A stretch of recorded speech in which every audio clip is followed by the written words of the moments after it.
I would I were on yonder hill. It's there I'd sit and cry my fill, and every tear would turn a mill. Muy buenas tardes a todos, mi nombre es Carmen Andrade y esto es La Casa de Huéspedes. Mil gracias por acompañarme. Empecemos. Apareciste una noche fría, un olor a tabaco sucio y a ginebra. El miedo ya me recorría mientras cruzaba los deditos tras la puerta. Tu carita de niño guapo se la ha ido comiendo el tiempo por tus venas. Y tu inseguridad machita se refleja cada día en mis lagrimitas. Una vez más no, por favor, que estoy cansada y no puedo con el corazón. Una vez más no, mi amor, por favor, no grites que los niños duermen. Una vez más no, por favor, que estoy cansada y no puedo con el corazón. Una vez más no, mi amor, por favor, no grites que los niños duermen. Voy a volverme como el fuego, voy a quemar tu puño de acero, y del morado de mis mejillas saldrá el valor pa' cobrarme las heridas. Malo, malo, malo eres, no se daña quien se quiere, no. Tonto, tonto, tonto eres, no te pienses mejor que las mujeres. Malo, malo, malo eres, no se daña quien se quiere, no. Tonto, tonto, tonto eres, no te pienses mejor que las mujeres. El día es gris cuando tú estás y el sol vuelve a salir cuando te vas. Y la penita de mi corazón yo me la tengo que tragar con el fogón.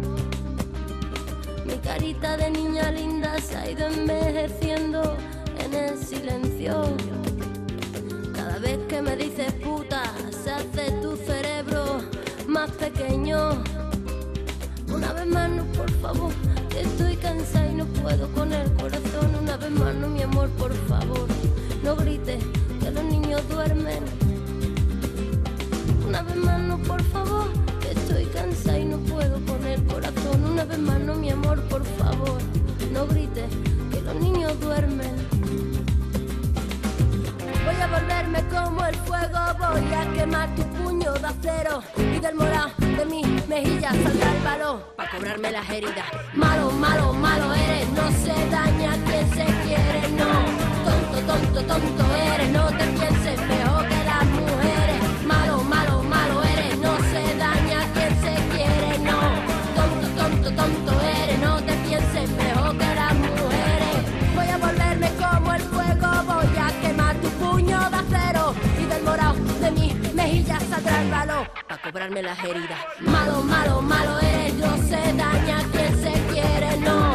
Tonto, tonto, tonto eres, no te pienses mejor que las mujeres. Malo, malo, malo eres, no se daña quien se quiere, no. Tonto, tonto, tonto eres, no te pienses mejor que las mujeres. Malo, malo, malo eres, porque quieres. Malo, malo, malo eres, no me chilles, que me duele. Eres débil y eres malo y no te pienses mejor que yo ni que nadie. Y ahora yo me fumo un cigarrito y te echo el humo en el corazoncito, porque malo, malo, malo eres tú. Malo, malo, malo eres sí. Malo, malo, malo eres siempre. Malo, malo, malo eres. I were on your... Sigo pensando que sois vosotros, los que os compartís conmigo y me permitís entrar en vuestras vidas a través de este medio, los que tenéis que decidir de qué hablaremos. ¿Y lo habéis hecho? El 40% de vuestras consultas indicaban claramente un tema: hablar de hijos que maltratan a sus padres, hablar de hijos tiranos. Un síndrome que los profesionales conocemos como síndrome del emperador. El síndrome del emperador aparece cuando un niño, que debería ser feliz y hacer feliz a sus padres, se convierte en el símbolo de una falta de tolerancia a la frustración que parece cada vez más dominante en nuestra sociedad. Este niño quiere hacer las cosas como él quiere, y lo quiere ahora, y no le retiene la conciencia a la hora de ser violento, porque no quiere escuchar ni parece entender lo que sus padres tratan de enseñarle. Los hijos tiranos son una buena metáfora de que nuestra sociedad se está equivocando gravemente en el tipo de filosofía educativa que consideramos valiosa para nuestro progreso común, para la evolución de la humanidad en definitiva. Este problema se cierne como una consecuencia directa del tipo de sociedad que estamos gestando, la cual invita al pasotismo y a no profundizar en el cultivo de lo esencial del ser humano. La conciencia y el proyecto de vida, el compromiso moral y el esfuerzo por la integridad. Yo hoy quiero hablar de este tema con un enfoque preventivo de esta problemática, analizando los estilos educativos de los padres, los estilos de afrontamiento de los conflictos familiares y el impacto que tienen los mismos sobre la prevención e intervención en el síndrome del emperador. Y a la vez por el camino iremos haciéndonos preguntas que resolverán alguna culpa que otra. ¿Os apetece? Que los hijos tiranicen a sus padres, que los amenacen y golpeen, parece algo antinatural y ciertamente no constituye lo normal en términos estadísticos. De igual modo parece antinatural que los padres maltraten a los niños y no es tampoco lo más frecuente. Sin embargo, ambas formas de violencia están presentes en nuestra sociedad. Y si es del todo lamentable que los padres descuiden la atención de aquellos que más lo necesitan, sus propios hijos, no lo es menos que los hijos falten al deber de piedad y amor hacia sus progenitores y los humillen y los vejen. Es verdad que no podemos obligar a nuestros hijos a que nos quieran, pero sí a que nos respeten. Hay gente que piensa que esos padres tienen lo que se merecen, porque bien ellos antes fueron crueles con los hijos o bien los desatendieron y que en definitiva todo padre y madre recibe lo que siembra. Pero os aseguro que nada más lejano de la realidad en este caso.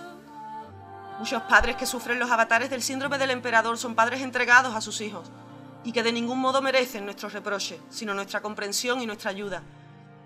A pesar de que hicieron todo lo que pudieron, no fue suficiente. Creer que los padres son como pintores que trazan la personalidad de sus hijos con la pintura en el lienzo es negar la naturaleza humana. Los padres tienen mucho que ofrecer a sus hijos, sí, pero no llegan al extremo de moldear a su antojo la psicología y conducta de ellos. El destino de cualquier niño desde el momento en que nace no está trazado y va a depender en buena medida de cómo se comporte en los escenarios donde vaya a relacionarse. Y en ese depende es importante la naturaleza de esas situaciones, los padres que va a tener, el lugar donde nazca, pero también quién es él, es decir, qué recursos trae al mundo, cómo va a relacionarse él con esas situaciones y ambientes. Que los padres corran hacia los servicios sociales para pedir protección y que las escuelas se vean asediadas por jóvenes violentos son dos fenómenos que están muy relacionados. Que al mismo tiempo el rendimiento académico de nuestros alumnos esté bajo mínimos comparado con otros países de Europa también. Pero, ¿ha existido siempre esta violencia hacia los padres o es un fenómeno nuevo? Desde luego siempre ha habido padres golpeados y extorsionados por sus hijos, pero no me cabe duda que esta violencia se ha incrementado de forma espectacular y además por varias razones. En primer lugar, porque con la perspectiva temporal de estos últimos 10 años vemos que se ha aumentado la aparición de otras formas de violencia protagonizadas por los jóvenes, como es la delincuencia juvenil. Hablamos de pandillismo, skin, ultras, bandas y las agresiones violentas, sexuales, homicidios incluso, delincuencia juvenil y el acoso escolar, el bullying, es decir, la violencia física o psíquica que de modo habitual unos alumnos ejercen sobre otros. No tiene nada de extraño, por consiguiente, que también en esta forma peculiar de agredir se haya producido un incremento importante. En segundo lugar, estos hechos se ciernen como algo muy difícil de sacar a la luz. ¿A qué padre o madre le gusta denunciar a su hijo o pedir el amparo de los servicios sociales? Cuando tantos casos han llegado a los organismos públicos, es porque muchos más padres se han visto afectados y desbordados en comparación con lo que ocurría antes. Una tercera razón es que muchos de estos casos se paran en el sistema alternativo de salud privada, particularmente en psicólogos clínicos o de familia o bien en los psiquiatras. Y esto es posible porque solo en los últimos 10 años se ha extendido en España, menos mal, esta práctica generalizada de acudir al especialista cuando hay problemas. Pero imaginad, si esta red intermedia entre el niño violento y la justicia o servicio de menores no existiera, las administraciones públicas todavía estarían más inundadas de casos de esta índole. El único problema a veces es que no acuden en el momento indicado. A veces acuden demasiado tarde, pero acuden, que es lo importante. No puede ser casual que los hijos de la sociedad en la que vivimos exhiban este comportamiento tan desnaturalizado hacia los padres, al mismo tiempo que el acoso y la violencia hacia los compañeros en las escuelas alcanza también un estado de honda preocupación. Ambos fenómenos están relacionados, aunque no provenga exactamente de las mismas causas. Que los jóvenes violentos en la escuela también son violentos en sus casas constituye una hipótesis más que razonable. Una vez que alguien aprende a que la dominación tiene sus beneficios, la tentación a extender este método exitoso es muy grande. Por otra parte, si un joven consigue controlar a sus padres e imponerse con su amenaza y violencia de ello, mucho más fácil les resultará amedrentar a sus compañeros en el colegio y sacar provecho de esa extorsión. ¿Pero es cierto que la violencia hacia los padres es la consecuencia de su ineptitud como tales? Muchos los piensan. En primer lugar, hay bastantes pruebas de que muchos hijos pueden ser profundamente indisciplinados y violentos sin que los padres sean responsables de esa forma de ser, bien por dejadez o porque ellos mismos sean conflictivos o violentos. Muchos padres de hijos violentos se han preocupado y se siguen preocupando realmente de sus hijos. Otra cuestión es si los padres han hecho todo lo humanamente posible para evitar ese resultado, es decir, si no hubieran podido hacerlo mejor, en caso de que hubieran contado con la asistencia y ayudas necesarias. Esa es otra cuestión, y desde luego la respuesta con frecuencia tendría que ser en este punto necesariamente afirmativa. Ahora bien, no podemos decir que estos padres tienen la culpa, porque los padres lo hicieron lo mejor que supieron, y objetivamente eso que hicieron hubiera bastado en la gran mayoría de los niños para que su formación hubiera estado libre de esos problemas. La tiranía de muchos de estos hijos violentos se puede deber a que sus padres no saben muy bien cómo proceder cuando estos niños son difíciles en su trato. Sin embargo, la responsabilidad de los padres es menor cuanto más profunda y precoz es la violencia de los hijos, con la excepción de aquellas familias que maltratan a los hijos o los desatienden gravemente. Esos son otros casos, eso es algo muy diferente. En tales casos se observa que la violencia se transmite a través de las generaciones. Unos padres con incapacidad para llevar una vida de provecho, que esté alejada del alcohol, de los robos o de las drogas, tienen hijos que reproducen esos mismos patrones de marginación y delincuencia. Aquí los padres incompetentes tienen hijos violentos, sin duda, pero esto no constituye la raíz del problema del que hablamos hoy, sino que lo constituye el por qué en nuestras familias no marginales surgen ahora tantos hijos tiranos de sus padres, que los hacen objetos de humillaciones, amenazas y actos de violencia. Este síndrome se da sobre todo en familias de clase media. Pero la pregunta sería, ¿acaso son ahora los padres más incompetentes que lo eran antes? Parece que sí, ¿verdad? Podríamos afirmar con muchos matices que hoy los padres son más incompetentes de lo que eran los padres de otras generaciones. Sin embargo, esa incompetencia no puede atribuirse en toda su extensión a la responsabilidad de los padres. Hoy en día hay muchos factores que dificultan la educación o la socialización de los hijos por los padres, con los que no tuvieron que lidiar otras generaciones, por lo cual ese sí no es real. No es simplemente que los padres no quieran educar o que no hayan aprendido a hacerlo. Además, resulta sorprendente a priori que los padres ahora sean peores educadores cuando tienen un nivel de estudios como nunca ha tenido generación alguna de nuestro país, y cuando los índices de cultura y bienestar son igualmente elevados para las clases medias. Sin embargo, deberíamos echar un vistazo más cercano a la sociedad de hoy. ¿Cuáles son las dificultades para educar a los hijos hoy? ¿Por qué los padres ahora somos menos eficaces educando a nuestros hijos? Si bien el avance de la tecnología y la economía ha elevado de modo extraordinario la comodidad y la seguridad de los ciudadanos, esto se ha visto acompañado por un desarrollo brutal del consumismo y del deseo de obtener los bienes de ese consumo y las satisfacciones de un modo inmediato. Vivimos en base a una filosofía de consumo vital que incita a disponer de las cosas o actividades cuanto antes. Además, el éxito y el prestigio social se han puesto en la cantidad y rapidez con la que las familias y los individuos pueden acceder a este consumo. De modo muy relacionado, nunca había existido una sociedad como la actual, donde fuera más obvia la senda para desviarse, donde las tentaciones para vivir a prisa y sin las minucias de la disciplina fueran tan abundantes. Delinquir hoy es mucho más fácil que antes. Hay más dinero, hay más bienes que son imprescindibles, y a eso se añade que pasarlo bien, huyendo de la responsabilidad, es también mucho más fácil. Alcohol, drogas. En relación con los niños, cada vez la sociedad ha retrasado más el momento en que estos deben contribuir al bien común y adoptar roles de responsabilidad. Esto es consecuencia directa del actual sistema educativo, que exige mayor tiempo para el aprendizaje de los conocimientos y habilidades necesarios para desempeñar un trabajo en el mercado. La filosofía imperante difunde ese mensaje a los chicos. Tenéis todas las oportunidades para formaros y dinero para disfrutar de las cosas. Sacad provecho de todo esto y luego ya nos devolveréis lo invertido, siendo buenos ciudadanos y padres de familia.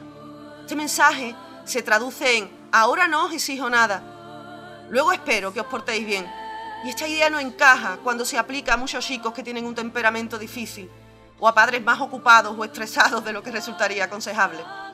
Estos chicos acostumbrados a la vida muelle en una sociedad consumista no aprenden a controlarse, no desarrollan normas morales que les obliguen a ser responsables y optan por la tiranía con sus padres, por el abuso de compañeros en el colegio y muchas veces por el consumo de alcohol o drogas de modo regular. En contra de lo que pudiera pensarse, los padres muchas veces tienen un panorama menos alentador que el que ofrece sus títulos académicos o sus trabajos. Estos padres tienen una presión en sus trabajos que antes no existía. En efecto, solo hace 15 o 20 años el mundo laboral era mucho más estático y predecible. Era muchísimo más tranquilo para esa educación. Todo ha cambiado, la tecnología, la sociedad de información, ha cambiado el mundo de nuestro trabajo, de la economía. Ya nadie puede sentirse seguro, es necesario estar alerta, dispuesto para competir con mayor virulencia si no queremos perder el tren y con él nuestro empleo. Es necesario reciclarse, mostrarse creativo, sacar provecho de los cacharros tecnológicos que cada día prometen ser una solución para un nuevo problema, pero que nos alejan de los verdaderos problemas. Los padres tienen un problema más cercano todavía, la relación. Los roles que han de cumplir distan mucho de ser claros. En una sociedad en que hay que moverse mucho para llegar a fin de mes, ¿quién se tiene que ocupar de los niños? ¿Cómo conciliar el papel de padre y de madre trabajadora? La tasa de divorcio crece. Los matrimonios demuestran no saber cómo hacer frente a tantas presiones e incertidumbres. Los roles de hombre y mujer en la relación conyugal se difuminan y no todos están capacitados para resolverlos en armonía. La consecuencia son matrimonios rotos con muchos niños viviendo solo con su madre. Resultado de todo lo anterior, y por ello la idea principal de por qué los padres son ahora menos eficaces educando a sus hijos es que la sociedad ha perdido el objetivo principal de toda educación humana, y lo dijimos antes, es crear conciencia, desarrollar un fuerte código moral acerca de lo que está bien y de lo que está mal.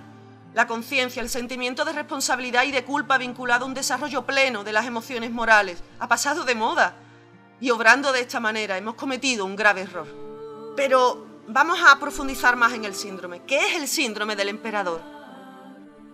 Los emperadores de Roma podían decidir sobre la vida y la muerte con solo levantar o bajar el pulgar. Y sabido es que se creían representantes de los dioses en la tierra. Su voluntad tenía que ser respetada, de lo contrario su cólera estaba asegurada. Los niños con una psicopatía que maltratan a sus padres representan el extremo de lo que se denomina síndrome del emperador. El modo de ser caracterizado por una profunda ausencia de conciencia y un comportamiento orientado a explotar y abusar de sus progenitores. El poder del emperador se pone de relieve cuando el joven es contrariado. Entonces ha de vengarse y castigará a los que han osado incumplir su voluntad.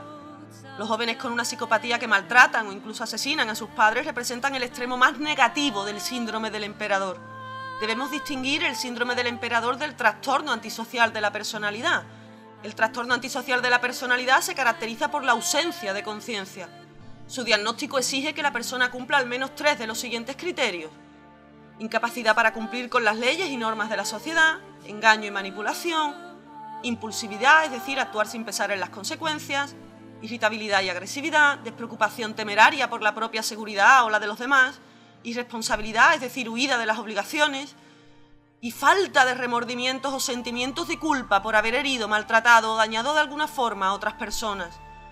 También debemos de diferenciar el síndrome del emperador de la psicopatía. El psicópata cuenta con 2 rasgos de personalidad que lo hacen más temible que el antisocial. ¿Por qué? Porque posee un carisma propio que esconde un ego de gran intensidad, el convencimiento oculto de que uno es muy superior a los demás y que tener que aceptar las instrucciones de los que tienen autoridad sobre él es una molestia que puede llegar a ser exasperante. El psicópata es incapaz de sentir las emociones morales básicas y de vincularse de manera honesta y sincera con alguien. El otro es alguien que puede contabilizarse como un obstáculo o un recurso a favor de sus propósitos, pero no como alguien con el que expresarse como ser humano. Además, a través de las investigaciones se conocen 2 hechos muy interesantes respecto a los psicópatas. Mientras que los no psicópatas reaccionan ante palabras cargadas de emoción con una rapidez e intensidad que no demuestran los psicópatas responden igual ante esas palabras que ante otras desprovistas de carga emocional. Es decir, para ellos la carga efectiva de las primeras palabras no es ni perceptible. Los psicópatas muestran dificultad a la hora de expresar emociones, de procesar emociones. Cuando se les hace un escáner cerebral, y se mide la cantidad de sangre que llega a su cerebro, los psicópatas muestran una mayor actividad que los no psicópatas en tareas que requieren que tomen decisiones que implican palabras cargadas emocionalmente. Los no psicópatas no precisan más flujo sanguíneo para trabajar con las palabras emocionales, porque para eso estamos entrenados desde pequeños. Pero para los psicópatas esa es una tarea difícil y requiere de una mayor actividad cerebral, representada por esa mayor fluencia de sangre. En conjunto, estos dos hechos nos colocan ante la posibilidad de la existencia en los psicópatas de una diferencia neurológica heredada, que muy probablemente puede ser al menos hasta cierto punto compensada por el ambiente y la educación que recibe de niño. Tanto un joven con trastorno antisocial de personalidad como un joven con psicopatía destacan porque muestran un trato explotador, una amenaza franca o bien oculta y más sutil, que quizás se convierte en causa de mayor desasosiego porque nos induce a la ansiedad, pues es más difícil de explicar que un acto de violencia obvio, de que me peguen una bofetada. No reaccionan con normalidad a las acciones de los padres. Si se intenta explicarles las cosas parece que no entienden de verdad. Quizás escuchan, pero con la esperanza de que dure lo menos posible esa conversación. Estas características se muestran en mayor o menor intensidad, desembocando en un extremo menos peligroso en un joven irresponsable y mentiroso, y en un extremo más peligroso en un maltratador que humilla, insulta, roba y golpea a sus padres. Muchos de los que tienen el síndrome del emperador no son delincuentes comunes, no proceden de la marginalidad o del desamparo. Los delincuentes comunes no suelen tiranizar a sus propios padres, no tienen mayor interés o energía para soportarlos. Es necesario distinguir el joven que padece el síndrome del emperador del joven violento, sí que tampoco un delincuente habitual que ataca a su familia. A veces se trata de jóvenes con enfermedades mentales o trastornos adictivos. El perfil del hijo tirano es un chico o chica de clase no marginal que mientras vive en su casa extorsiona a sus padres. Usa cualquier medio negativo para obtener cosas o privilegios, amenazas explícitas, violencia verbal o incluso física. Si el menor consigue tener el control de la situación, su comportamiento puede estar más motivado por el hecho de disfrutar del control y del dominio de la situación.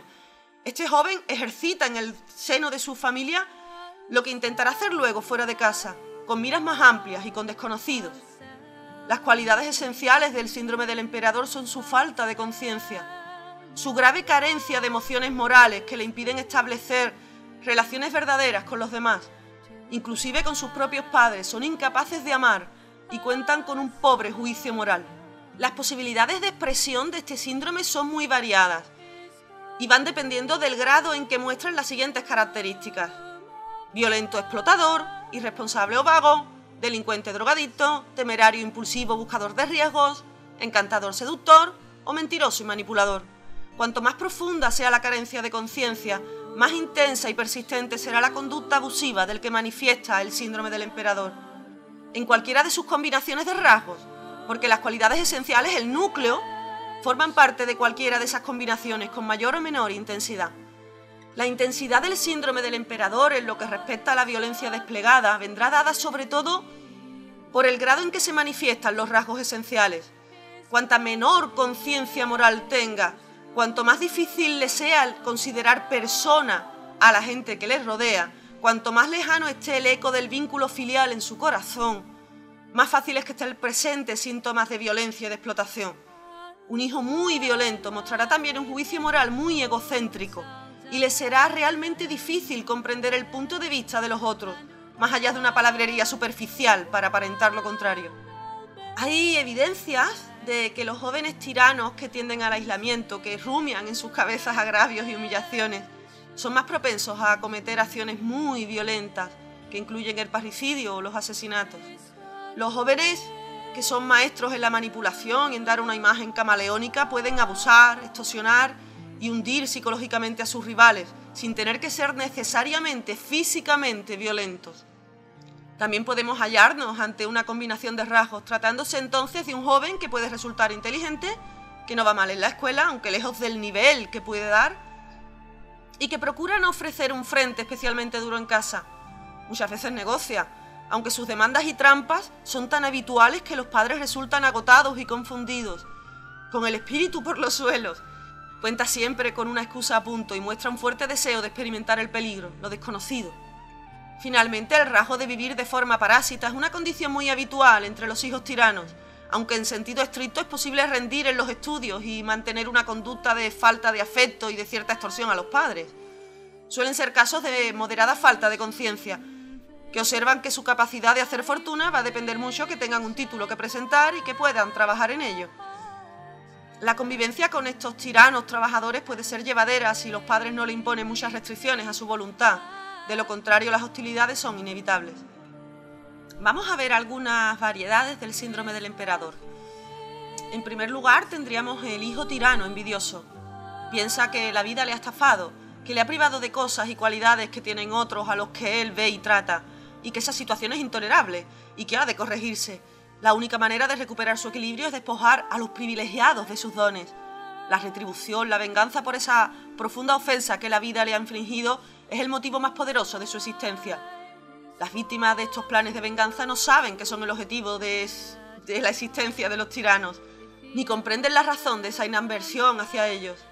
Luego tenemos el hijo tirano narcisista. Son capaces de sentir la mayoría de las emociones con la misma intensidad que cualquiera. En cambio, no son capaces de entender cabalmente lo que otras personas sienten.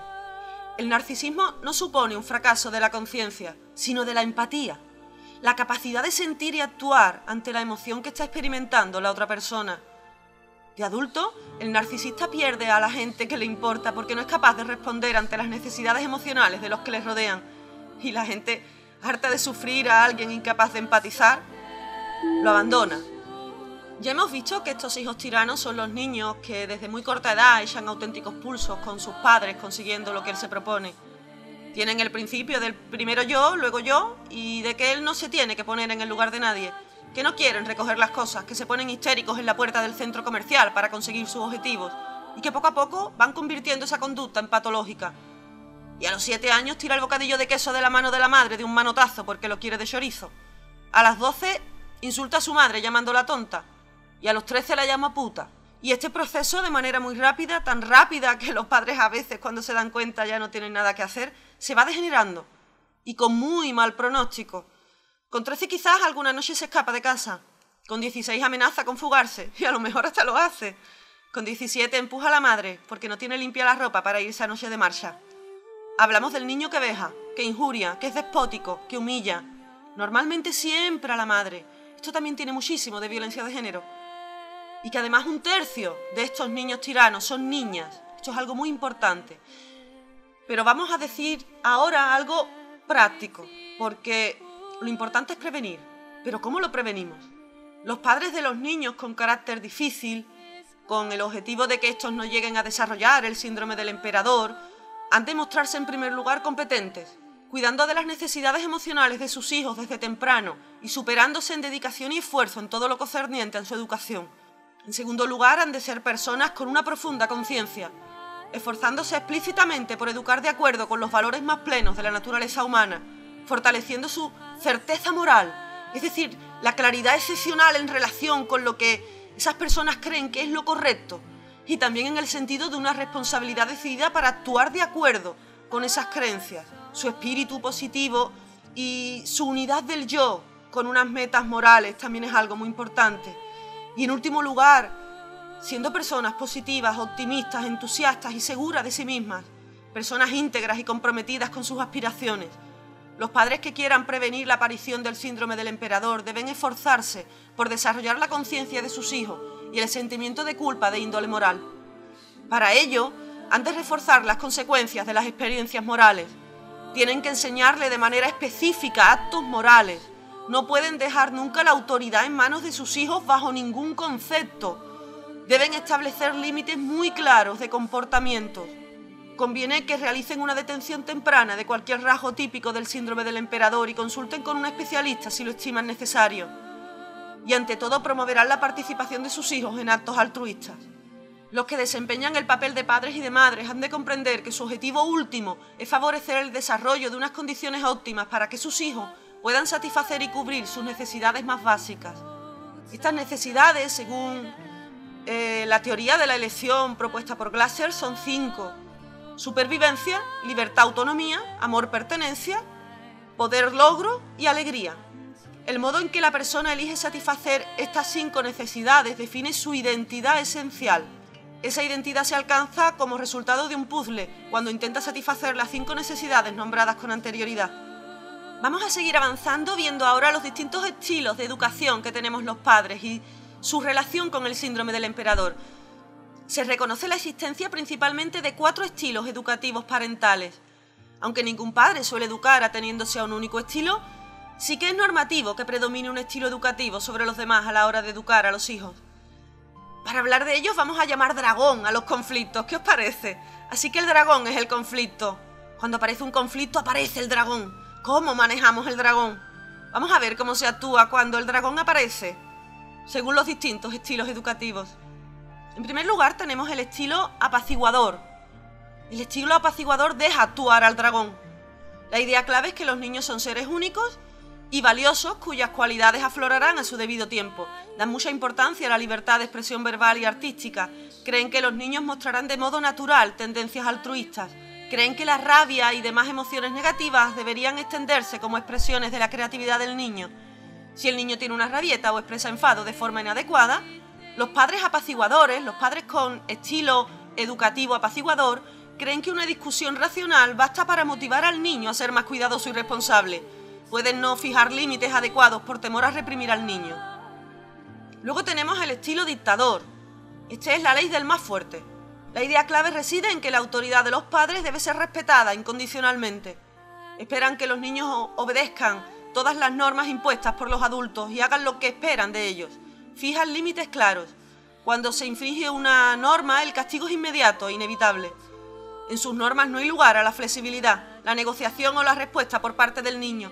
Este tipo de padres son rígidos porque necesitan controlar y suelen llevar más los intentos del niño por controlar.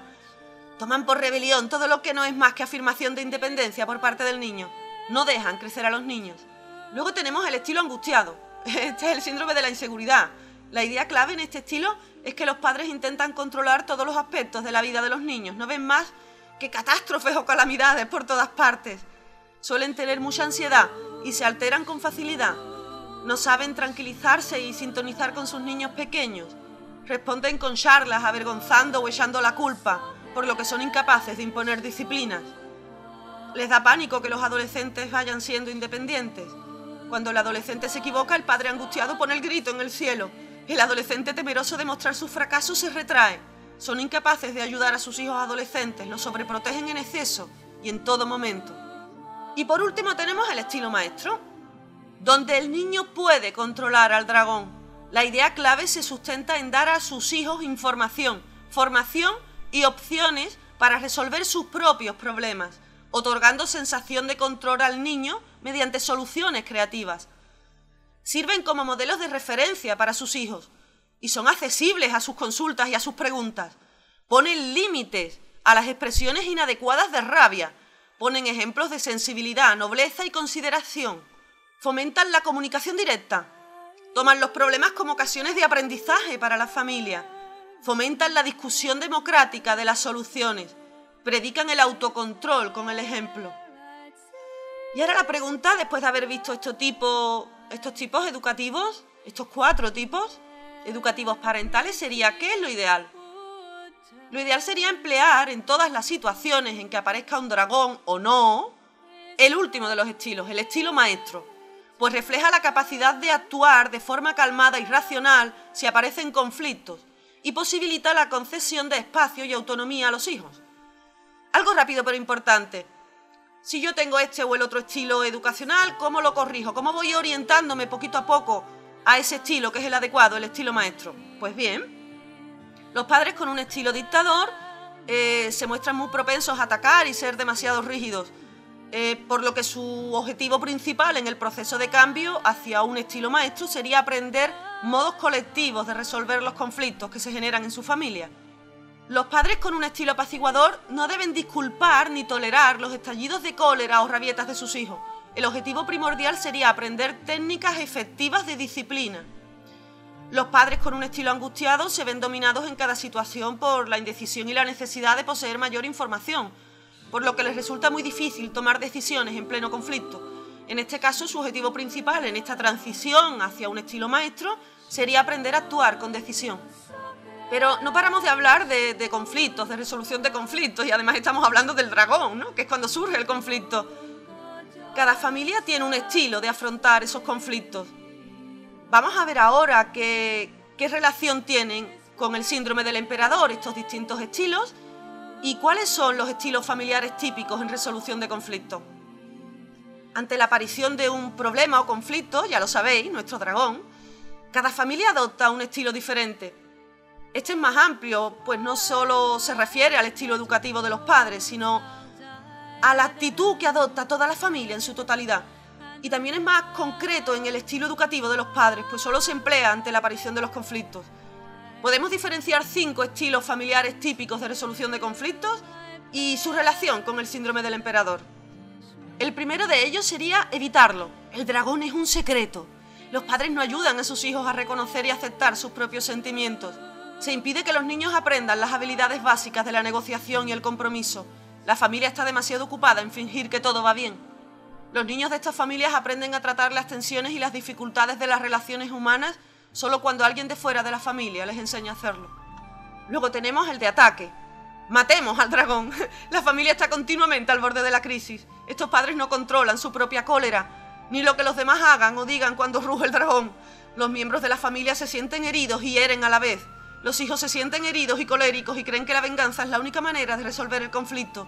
Pueden llegar a actuar contra sus padres. Luego tenemos otro estilo, el divide y vencerás, aliarse con el dragón. Estos padres miman, consienten y no saben poner límites a los estallidos de cólera de sus hijos. Le permiten enfrentarse con el otro padre y con el hermano o hermana, sobre todo si el padre también está enfrentado con otras personas.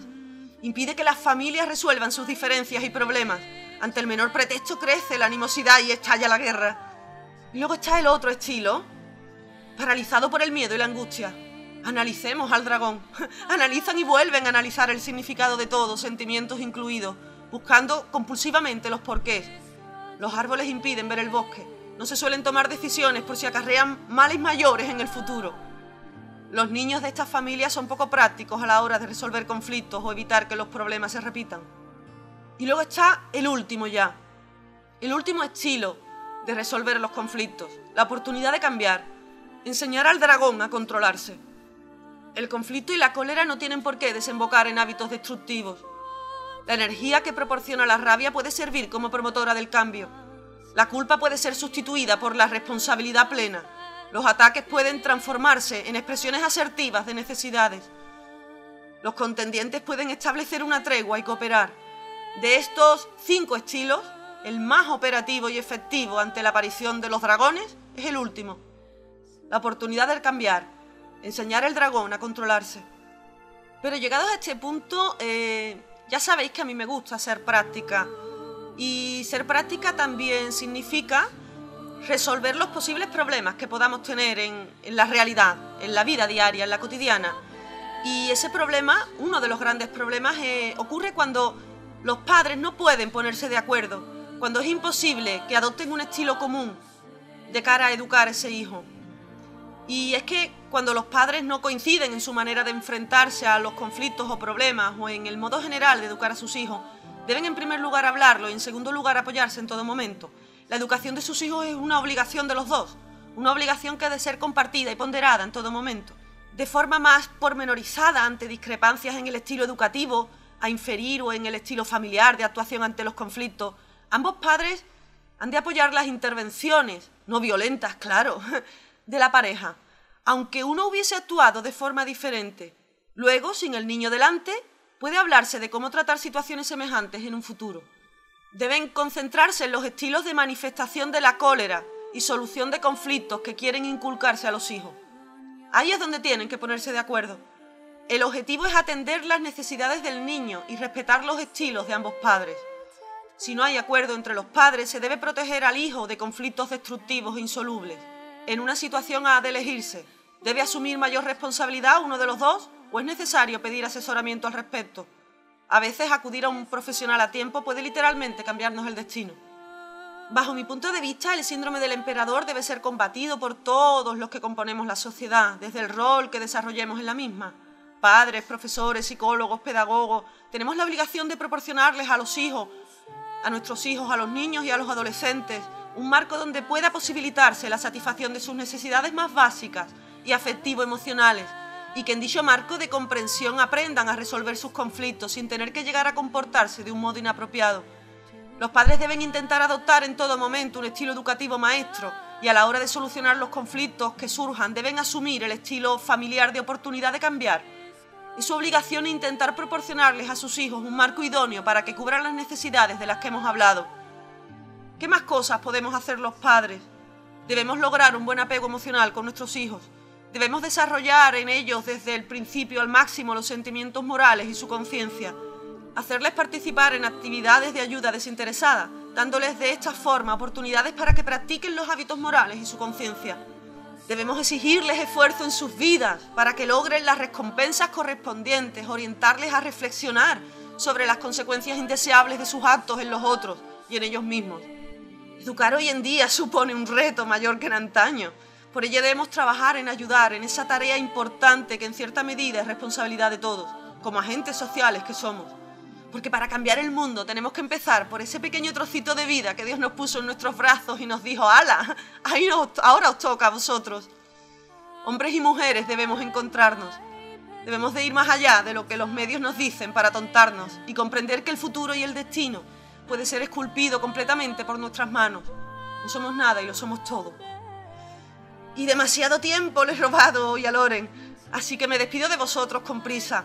No sin olvidarme de deciros que podéis escribirme a la casa de huéspedes @carmenandrade.es o entrar en mi web y escribirme desde allí, buscarme en Facebook como Carmen Andrade, coach, o a la casa de huéspedes directamente. Mientras tanto, tú y yo tenemos una nueva cita el próximo viernes, aquí en Radio Rota Online, en el programa Citas Ciegas de Loren Pris, a las 8 de la tarde. No os olvidéis de amar, besar, bailar y sonreír. Mil gracias por acompañarme. Sed felices. Ella se ha cansado de tirar la toalla, se va quitando poco a poco de la araña. No ha dormido esta noche, pero no está cansada. No miró en ningún espejo, pero se siente todo guapa hoy. Ella se ha puesto color en las pestañas, hoy le gusta su sonrisa. No se siente una extraña, hoy sueña lo que quiere, sin preocuparse por nada. Hoy es una mujer que se da cuenta de su alma. Hoy vas a descubrir que el mundo es solo para ti, que nadie puede hacerte daño, nadie puede hacerte daño. Hoy vas a comprender que el miedo se puede romper con un solo portazo. Hoy vas a hacer reír porque tus ojos han cansado de ser llanto, de ser llanto. Hoy vas a conseguir reírte hasta de ti y ver que lo has logrado. Hoy vas a ser la mujer que te dé la gana de ser. Hoy te vas a querer como nadie te ha sabido querer. Hoy vas a mirar para adelante, que para atrás ya te dolió bastante. Una mujer valiente, una mujer sonriente, mira cómo pasa. Hoy nació la mujer perfecta que esperaban, ha roto sin pudores las reglas marcadas. Hoy ha calzado tacones para hacer sonar sus pasos. Hoy sabe que su vida nunca más será un fracaso.